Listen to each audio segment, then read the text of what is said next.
Okay, let's dive in. We've got this collection of sources you've shared, articles, transcripts, notes, all hitting on this really common frustration. Trying to focus when you're learning English, it's tough. Yeah, exactly. That feeling where you finally sit down, ready to go, and suddenly your attention just evaporates. Poof. Happens to so many people. Best intentions, and then squirrels. Totally. So our mission here is to really unpack this stuff. We want to understand why, what are the root causes, what's going on outside our heads too. And then pull out the practical strategies, right? Yeah. The stuff you can actually use. Exactly, because the sources are pretty clear. This isn't about needing more willpower or thinking you're broken. It's about smarter tactics. Yeah, it really pushes back against that just try harder idea. It's more nuanced. Good. Let's start right there then. The big misunderstanding that pops up again and again in these materials. Which is? That if you struggle to focus, it's not because you're lazy, not because there's something fundamentally wrong with you. That's such a crucial point again. The sources explain it more from the brain's angle. Learning English. It's hard work for the brain. Right. It sees it as high effort. And, the brain kind of likes the easy route. One source called it lazy mode, playfully. Huh, I like that. The path of least resistance. And unlike, say, checking your phone, there's no instant buzz from learning grammar. Exactly. No quick dopamine hit. Fluency takes time, patience. The rewards aren't immediate. And on top of that, there's just so much coming at you. New words, rules, listening, speaking. Information overload. Yeah. It's real. The sources talk about how that tires the brain out super fast, leads to what they call mental shutdown. Or overheating. I like that analogy. Yeah, like trying to lift something way too heavy without training first. Or the other one, trying to hear a whisper in a packed football stadium. All that noise. Your brain's trying to filter everything, and that's exhausting. It's not tired from doing nothing. It's tired from trying to process it all. So that's the little white flag moment one source mentioned. Your brain's signaling it's overwhelmed. Precisely. It's saying, okay, time out. Need a different approach. That shift in perspective is huge. It's not a failure, it's feedback. And it means the solution isn't just brute force.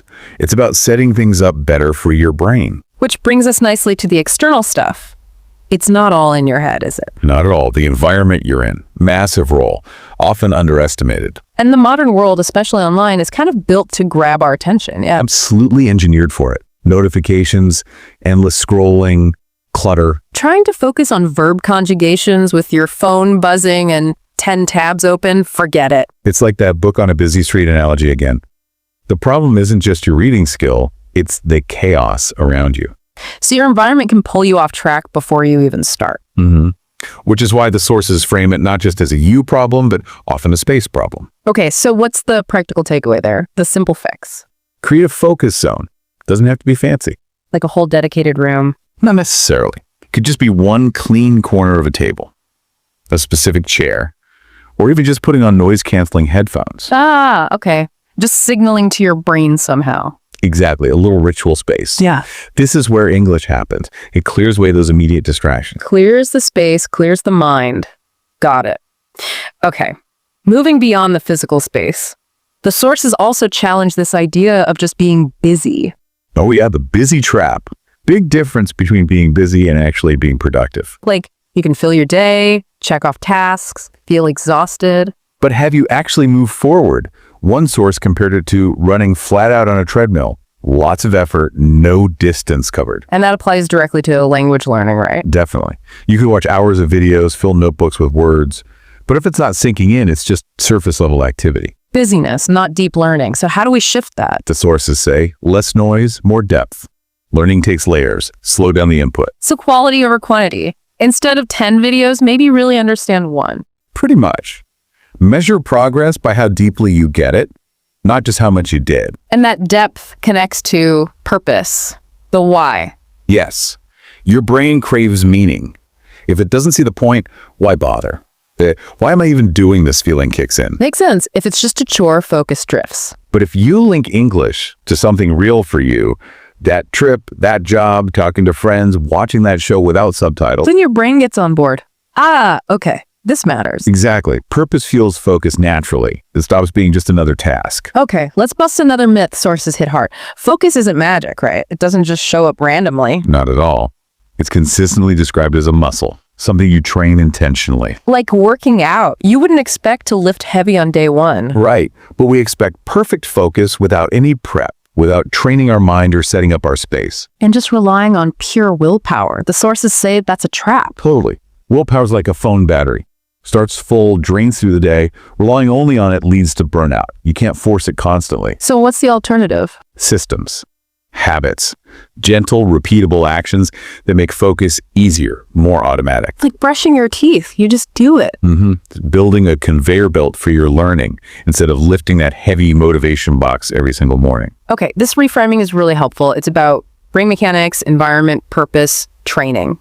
So let's get practical. What are the actual focus fixes these sources suggest? Number one, echoed everywhere. Break.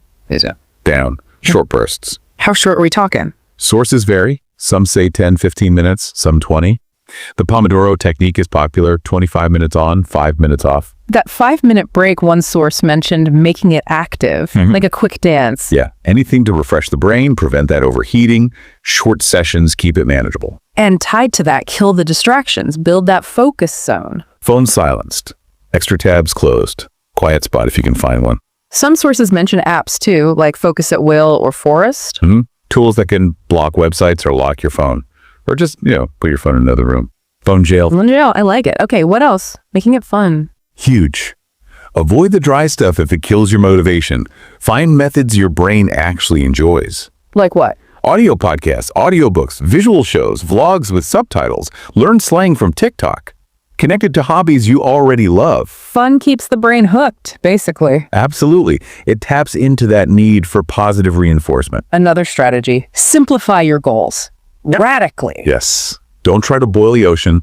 Pick one thing. Just listening today.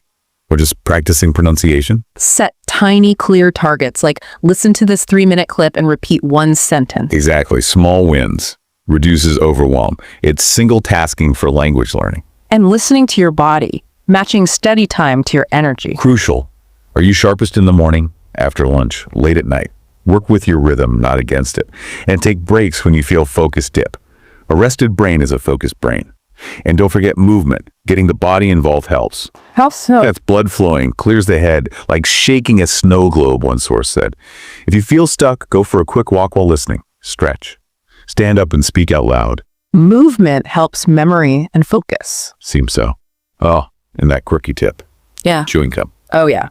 One source cited a study saying it boosts focus like 20%. Yeah. Wild. Easy enough to try. Definitely. Another big one. Build a focus ritual. Make it automatic, right? Yes. Not luck. Yeah. Same calm place if possible. Maybe same time of day. Have your tools ready, notebook, headphones. So your brain gets the cue. Okay, it's English time. Smooths the transition. Reduces that daily willpower drain. There are also specific mental techniques. Like the why reminder. Yeah, literally post your goal where you can see it. Fluency, dream job. Something tangible. Or the 3-2-1 technique. I liked that one. Me too. Before you start, say out loud 3 things you'll focus on, 2 phrases you'll repeat, 1 way you might use it.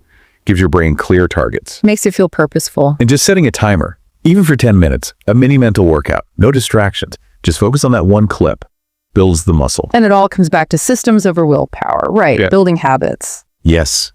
Don't wait to feel like studying. Make it routine. After coffee, 5 minutes of news.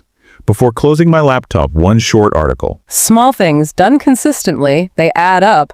Make focus the default, not the battle. Exactly. It's putting learning on that conveyor belt. Okay, so we know it helps. What about the things to actively avoid? The focus killers. Top of the list in nearly all sources. Multitasking. It's a myth for learning. I'll just study while I scroll Insta. Nope. Guaranteed fail. Brain can't handle both effectively. What else? Comfort traps. Studying in bed is the classic example.